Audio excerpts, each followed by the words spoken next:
ಸ್ವಲ್ಪ ಎದ್ದು ಬಂದು ನೋಡ್ರಿ, ಯಾವ ಬೆಕ್ಕು ನಾಯಿ ಯಾವ ಇರಲ್ಲ. ದಯವಿಟ್ಟು ಸ್ವಲ್ಪ ಬಂದಾಗ ಸ್ವಲ್ಪ ಏನಾದ್ರು ಅಟೆಂಡ್ ಮಾಡಿ. ಯಾರಾದ್ರೂ ಬಂದು ಮಾಸ್ಕ್ ಹಾಕೊಂಡು ಅಥವಾ ಏನಾದ್ರು ಹಿಂಗೆ ತಿರುಗಾಡ್ತಿದ್ರು ಅಂದ್ರೆ ಸ್ವಲ್ಪ ಅವ್ರ ಬಗ್ಗೆ ಇಮಿಡಿಯೇಟ್ ಪೊಲೀಸಿಗೆ ಮಾಹಿತಿ.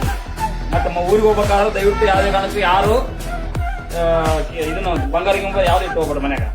ಯಾಕಂದ್ರೆ ಗೊತ್ತೈತಿ ಪರಿಸ್ಥಿತಿ ಹೆಂಗೈತಿ, ಬಂಗಾರ ರೇಟ್ ಏನೈತಿ ನಿಮ್ಗೆ ಗೊತ್ತೈತಿ. ಒಂದು ತೊಲೆ ಹೋದ್ರೂ 1 ಲಕ್ಷ 2 ಲಕ್ಷ ಹೋದಂಗೆ ನಿಮ್ದು. ದಯವಿಟ್ಟು ಅರ್ಥ ಮಾಡ್ಕೊಂಡ್ರಿ. ನಿಮ್ಮ ಓಣ್ಯಾಗ ಎಲ್ಲರಿಗೂ ಏನೇನು ನಿಮ್ಮ ಫ್ರೆಂಡ್ಸ್ ಅದಲ್ಲ, ಏನೇನು ಮಗ ವಾಕಿಂಗ್ ಏನು ಹೋಗ್ಬೇಕಲ್ಲ ಅವ್ರು ಎಲ್ಲರಿಗೂ ತಿಳಿಸಿ. ಆಮೇಲೆ ಆದ್ರೂ ಓದಂತಂದ್ರೆ ಏನು ಮಾಡಕ್ಕೆ ಬರೋಲ್ಲ. ದಯವಿಟ್ಟು ಅರ್ಥ ಮಾಡ್ಕೊಂಡ್ರಿ. ಓದಷ್ಟು ಬಂಗಾರದ ಎಲ್ಲೂ ಸಿಗಂಗಿಲ್ಲ. ಏನು ಮ್ಯಾಕ್ಸಿಮಮ್ ಐತೆ ಪ್ರಯತ್ನ ಮಾಡ್ತೀನಿ ಸರ್. ಪ್ರಯತ್ನ ಮೀರಿನ ಏನು ಮಾಡೋಕ್ಕಾಗಲ್ಲ. ದಯವಿಟ್ಟು ಅದನ್ನು ಅರ್ಥ ಮಾಡ್ಕೊಳ್ರಿ.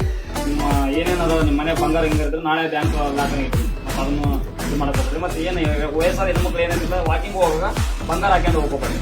ಅದನ್ನ ಬೈಕ್ಗೆ ಬಂದು ಚೈನ್ ಚಾರ್ಜಿಂಗ್ ಮಾಡ್ಕೊಂಡು ಹೋಗುವಂಥ ಚಾನ್ಸಸ್ ಅದಾವ. ಅವು ಬೇರೆ ಬೇರೆ ಕಡೆ ಆಗತ್ತವ. ಅದಕ್ಕೆ ನಿಮ್ಗೆ ಆಗಬಾರ್ದು ಅಂತ ತಿಳಿಸಕತ್ತೀವಿ. ಮತ್ತೆ ಇನ್ನೊಂದು, ನೀವು ಹೆಣ್ಮಕ್ಳು ಏನು ಹೋಗ್ತಿರ್ತಲ್ಲ ಸಿಟಿಯಾಗಿ ನಡ್ಕೊಂಡು ಹೋಗ್ಬೇಕಾದ್ರೆ ನಾವು ಪೊಲೀಸಮ್ಮ ನಿಮ್ ಬಂಗಾರ ಹಾಕೊಂಡಿದ್ದ ಕೊಳ್ಳಾಗಿದ್ದಲ್ಲ ಅದನ್ನ ಬಿಚ್ಚರಿ, ಅಲ್ಲಿ ಮುಂದೆ ಕಳ್ಳರದಾರ ಅವ್ನು ಇಟ್ಕೊಳಕ್ ಹೋಗ್ಬೇಡ ಅಂತೇಳಿ ನಿಮ್ಮ ಕಡೆಯಿಂದ ಬಿಚ್ಚಂತ ಸರಿ ನಿಮ್ಮ ಬ್ಯಾಗ್ನಿಗೆ ನಾವು ಹೇಳ್ತೀವಿ, ನಿಮ್ಮ ಇದ್ರಾಗ ನೀವು ಸರಿನ ಕಟ್ತೀವಿ ಅಂತೇಳಿ ನಿಮ್ಮನ್ನ ಆ ಕಡೆ ನೋಡಿಸಿ ಇನ್ನೊಂದು ಯಾವ್ದೋ ಒಂದು ಕಟ್ಟಿ ನಿಮ್ ಸರಿಯಾಗಿ ಕಟ್ತಾರೆ. ನೀವು ಆಮೇಲೆ ಮನೆಗೆ ಬಂದು ನೋಡಿದ್ರೆ ಕಲ್ಲು ಅಳಿರ್ತಾವ. ಅದ್ರ ಬಗ್ಗೆ ನಾವು ಸ್ವಲ್ಪ ಇದಿರಲಿ. ಅರ್ಥ ಆಯ್ತಲ್ಲ? ಯಾವ್ದೇ ಕಾರಣಕ್ಕೆ ಯಾರು ಯಾವ ಮಾರ್ಬೇಡ್ರಿ. ಇವತ್ತಿನ ಏನಾರ ಯಾರು ಸಸ್ಪೆಕ್ಟ್ ಆಗಿ ತಿರ್ಗಾಡಕತ್ತಾರ ಪೊಲೀಸ್ ತಿಳಿಸ್ರಿ.